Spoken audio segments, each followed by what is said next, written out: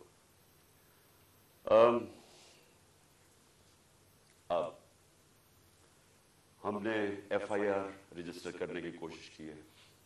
سب ڈرتے ہیں کیونکہ کئی ادارے یہ قانون سے اوپر ہے. میں آج جنرل باجوہ سے سوال پوچھتا ہوں کہ کیا فوج کا وقار اوپر جائے گا یا نیچے جائے گا اگر جو آپ کی فوج پہ کالی بھیڑیں غلط کام کر رہی ہیں, ظلم کر رہی ہیں, انسانوں پہ تشدد کر رہی ہیں, اگر آپ ان کے اوپر ایکشن لیں گے تو فوج کا وقار اوپر جائے گا, لوگ عزت کریں گے فوج کی. لیکن اگر یہ ہے کہ فوج میں ایسے لوگ بیٹھے جو ہمیں بھیڑ بکریوں کی طرح سمجھ رہے ہیں, مار داڑ کر کے, ڈرا دھمکا کے, اگر سمجھ رہے ہیں کہ اس طرح فوج کا وقار اوپر چلا جائے تو نفرتیں بڑھ رہی ہیں. آپ کے ایک میجر جنرل نے جو میرے خیال میں غداری میں پکڑا گیا, امریکہ کے لیے غداری کر رہا تھا, آپ نے اس کو سزا دی, فوج کا وقار اوپر گیا, غلط کام کر رہا تھا. تو کیا یہ اب جنرل میجر جنرل فیصل اس کی تفتیش ہونے دیں گے آپ؟ اور کیا اس ملک میں اب تفتیش ہو سکے گی جب جنرل فیصل کے اوپر الزام ہے, انٹیریئر منسٹر ثناء اللہ کے اوپر الزام ہے, اور تیسرا پرائم منسٹر شہباز شریف کے اوپر الزام ہے؟ کیسے تفتیش ہوگی؟ جب تک یہ تین لوگ ریزائن نہیں کرتے تفتیش ہوگی کیسے؟ اور ادھر میں جنرل باجوہ آپ سے بھی فوج کے وقار کے لیے کہہ رہا ہوں کہ یہ پاکستانی فوج کو نقصان پہنچا رہے ہیں اس طرح کی کالی بھیڑیں. یہ جو سمجھتے ہیں کہ ہم انسان ہی نہیں ہیں, بھیڑوں کو کبھی ادھر موڑ دو کبھی ادھر موڑ دو, آج وہ چور ہیں کل وہ این آر او مل گئے تو اچھے ہو گئے ہیں, آج پھر آپ ان کو چور بنا دیں گے کل پھر بھیڑی.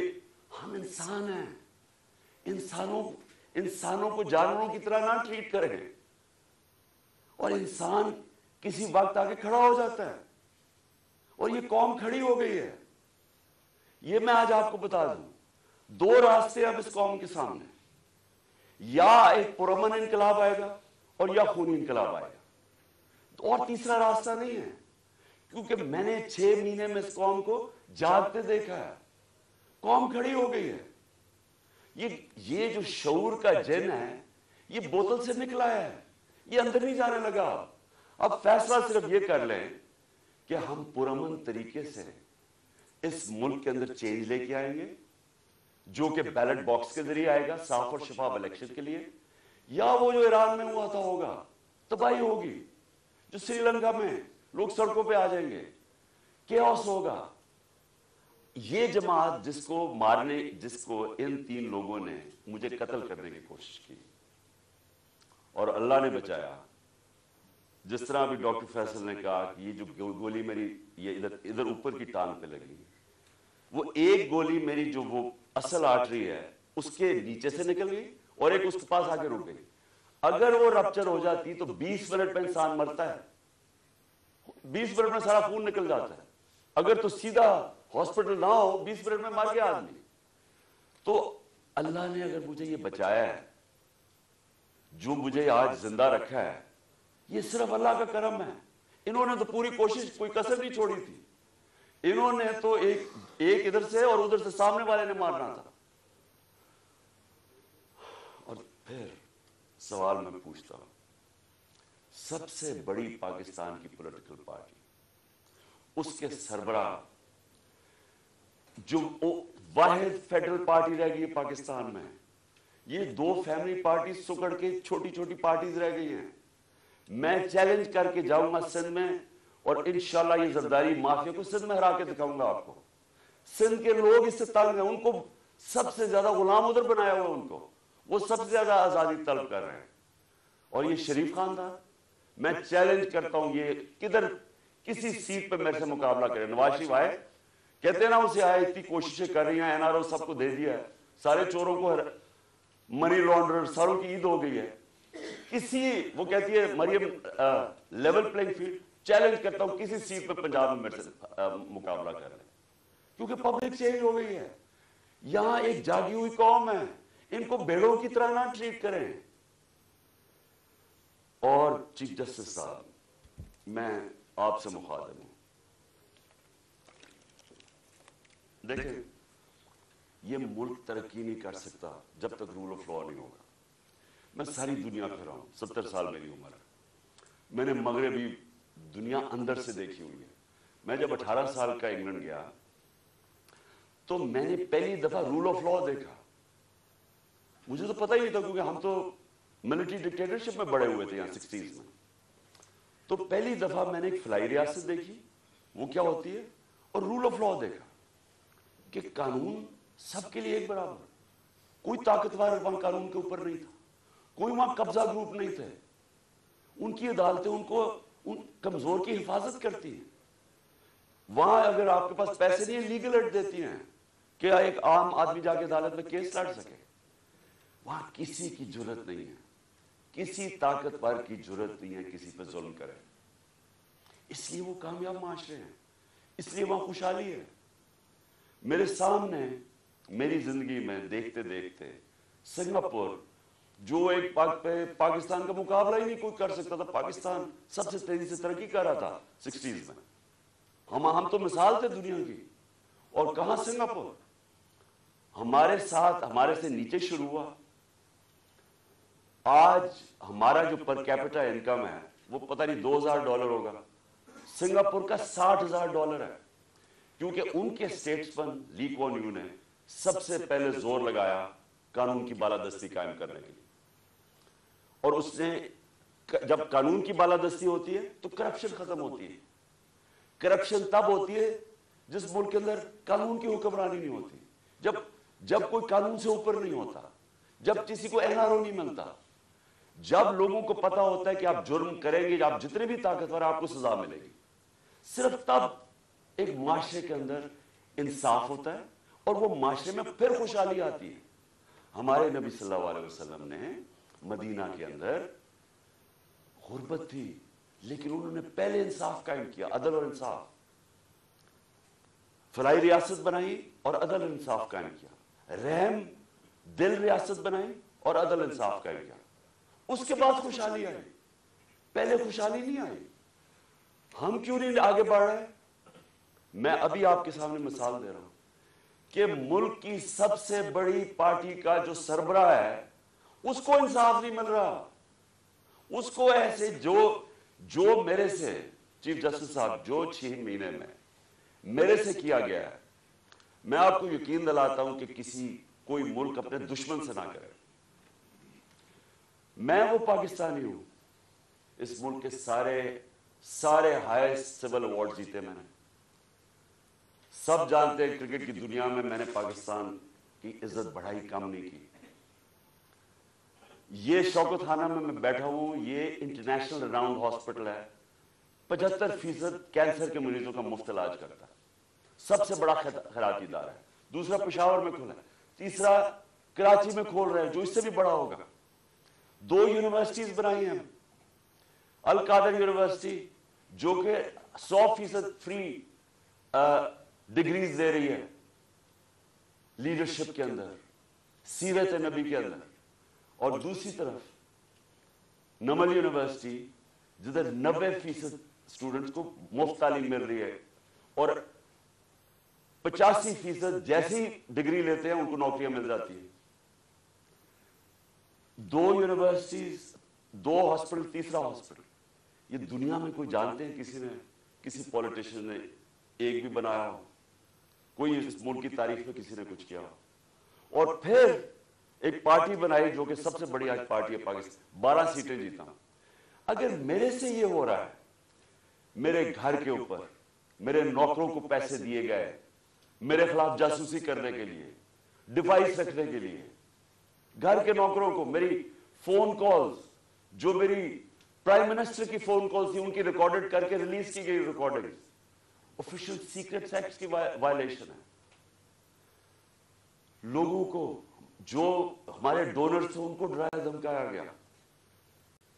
ہر حربہ جو استعمال ہو سکتا ہے کہ ایک دشمن کے خلاف وہ میرے خلاف, یعنی یہ میسج پہنچواتا ہے یہ جو الیکشن کمیشن ہے, جی میں نہیں کہہ رہا, پیچھے سے مجھے حکم ہے.